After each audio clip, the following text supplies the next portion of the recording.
difficult. I don't know whether it's God trying to cock things up for me and stop me casting aspersions on people's faith, but I seem to be having an inordinate amount of trouble making this video. It's supposed to be quite a simple video. It only needs to be quite a short video, and yet I keep rambling on every time I try and do it. So let's try and keep it brief. A lot of people profess an inordinate and absolute faith in the Holy Bible, in the Old and New Testaments if they're Christians, perhaps in the Qur'an and the Old Testament, the Tanakh, if they are Muslims, or just the Tanakh and the Torah, the subset there, those first 5 books, if they're a Jew. But what are they actually professing a faith in? I don't think most people even explore this. They just see the book, they see themselves as an adult, they see a book before them, and they forget about where all that lot came from. Where did their faith in that book come from? If they'd just been walking William Paley style through a field and had stumbled across this book and opened it, one thing we all know is that they wouldn't suddenly profess absolute faith that what is in this book is the Word of God. Either the direct word of God or the word of God expressed through man. But they wouldn't profess some kind of inerrancy in what was written there. So where does that come from? What are they really expressing faith in when they're expressing faith in the inerrancy of what is in that book? Well, I would argue that for most people, what they're expressing faith in is faith in their own cultural heritage. They're expressing faith in what their parents and what their priests told them, and what their parents' and the priests had told the priests and the parents. And this goes back generation after generation. It's like a long chain of professing faith in those that came before you. Almost kind of ancestor worship, if you like.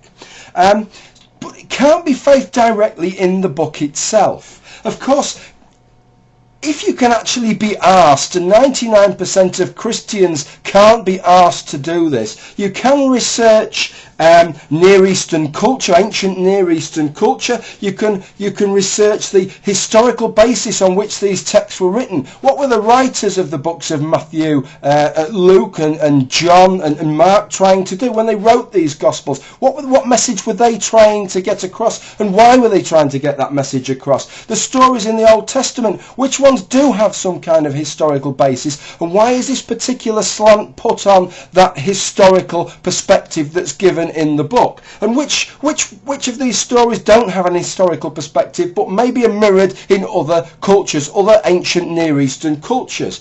These are other things which can give you more faith in a text, or they can give you less faith in a text, but they can only do that if you can be asked to do the research, or at least look up people who have done the research for you. 99% of people this doesn't apply to. If they've read the book, that's all they've ever done, and that's best case scenario. Even more likely still for a great number of people is that all they ever get are Sunday sermons. They're hearing specific passages carefully selected from the Bible to make sure that none of the bad parts are picked out. Those passages are selected for them, heavily decontextualized, sometimes taking preachings of Old Testament prophets that were referring to historical circumstances 700 or 800 years before the birth of Christ, stripped away of their context and then made as if they apply to Jesus himself. How disingenuous is that to do that kind of thing? And yet this has gone on for centuries. So these people, a lot of people, have no knowledge of really what the writings of the book are about, and yet they have absolute faith that these are the inerrant word of God through man. So what really are we talking about when we're talking about an absolute profession of faith in the Bible? Well, my suggestion is that what it really is a profession of faith in the people that told you to have faith in the Bible in the first place.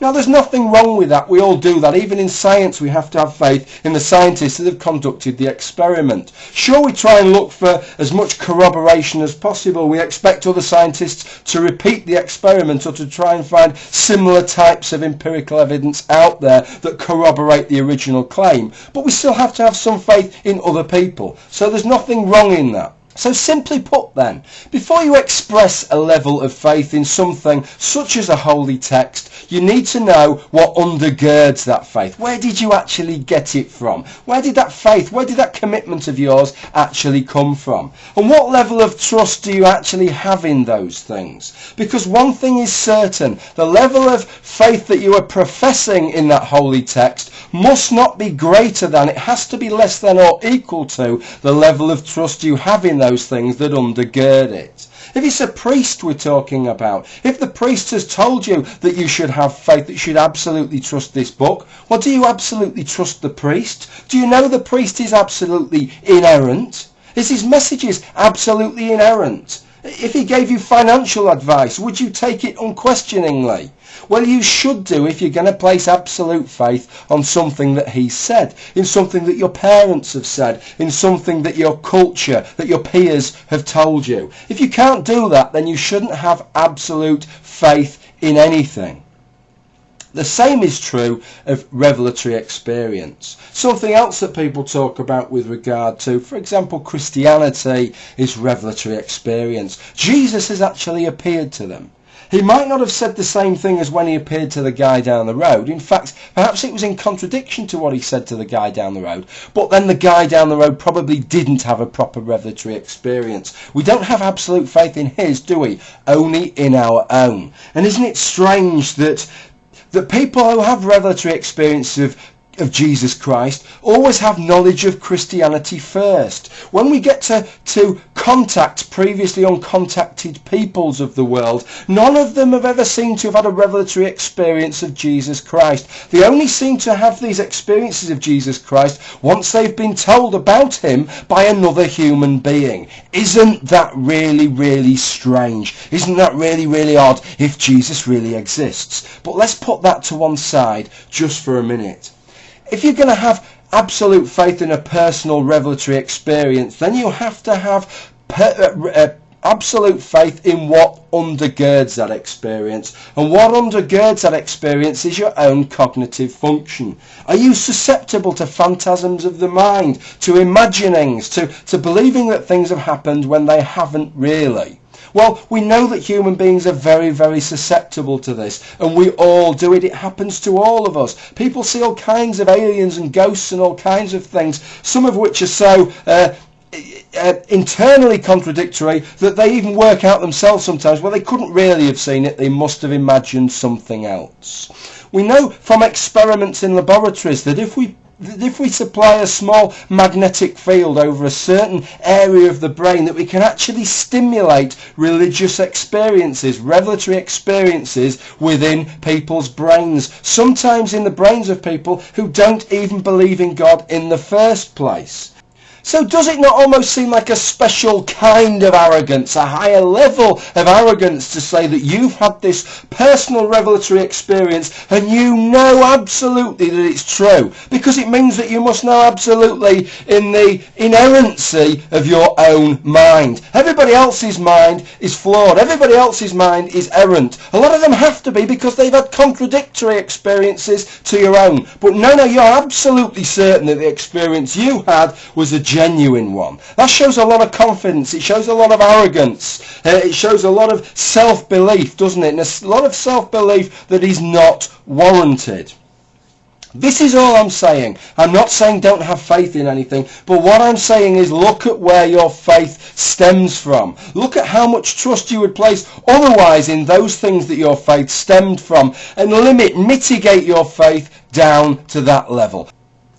Well, as you can probably tell by the number of step jumps in this video, it's not been an easy one to record. I've just kept tripping over what I'm saying, just cocking it up again and again and again. I actually recorded the whole thing the other day, and it was, I went back to look at it today. It was so shit I couldn't release it. It's even shitter than this one is, so that just gives you some idea. But however shit this video is, I hope it's got the basic message across, which is that if you have faith in something, look at what undergirds it, and maybe scale that faith back a bit. Perhaps your level of faith that you're professing is just a little bit bigger than it ought to be. That's all I'm suggesting in some circumstances. Well, if you like the idea, if you think it's a good idea and you want to comment comment, then comment. If you think I'm talking shit, which I usually am, then comment. If you'd like to subscribe and you haven't, then subscribe. If you think I don't look rich enough and like send me a shitload of money or a car or anything like that, then do that as well. That generally I just get the comment and maybe a rating, to be honest.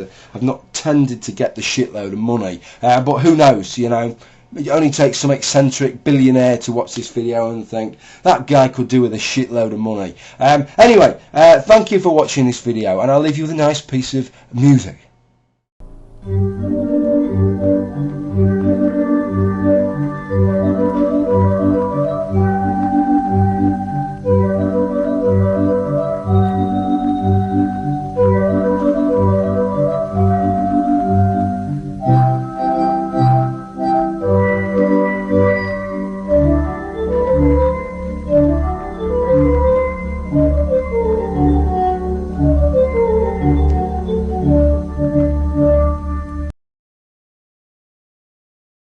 Absolute faith in such an experience. You have to have absolute faith in the own.